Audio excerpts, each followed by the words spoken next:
नमस्कार, प्रणाम आप सभी को मेरे भाई लोग। खेसारी लाल यादव जी का एक नया गाना आने वाला है जो कि बहुत गजब का, बहुत बवाल गाना है।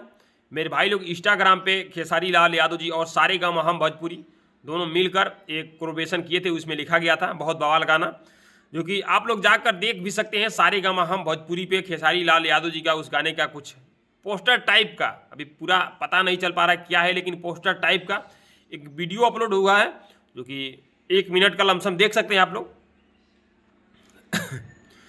जिसमें यह पता चलता है खेसारी लाल यादव जी के लुक से और गानों से देखकर पता चलता है कि बहुत गजब का गाना होने वाला है।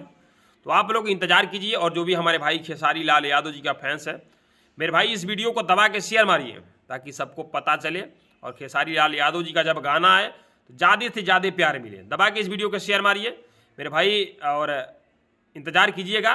देखिए, हो सके तो 20 तारीख या 25 तारीख के अंदर ही आएगा। बस, नमस्कार, प्रणाम आप सभी को।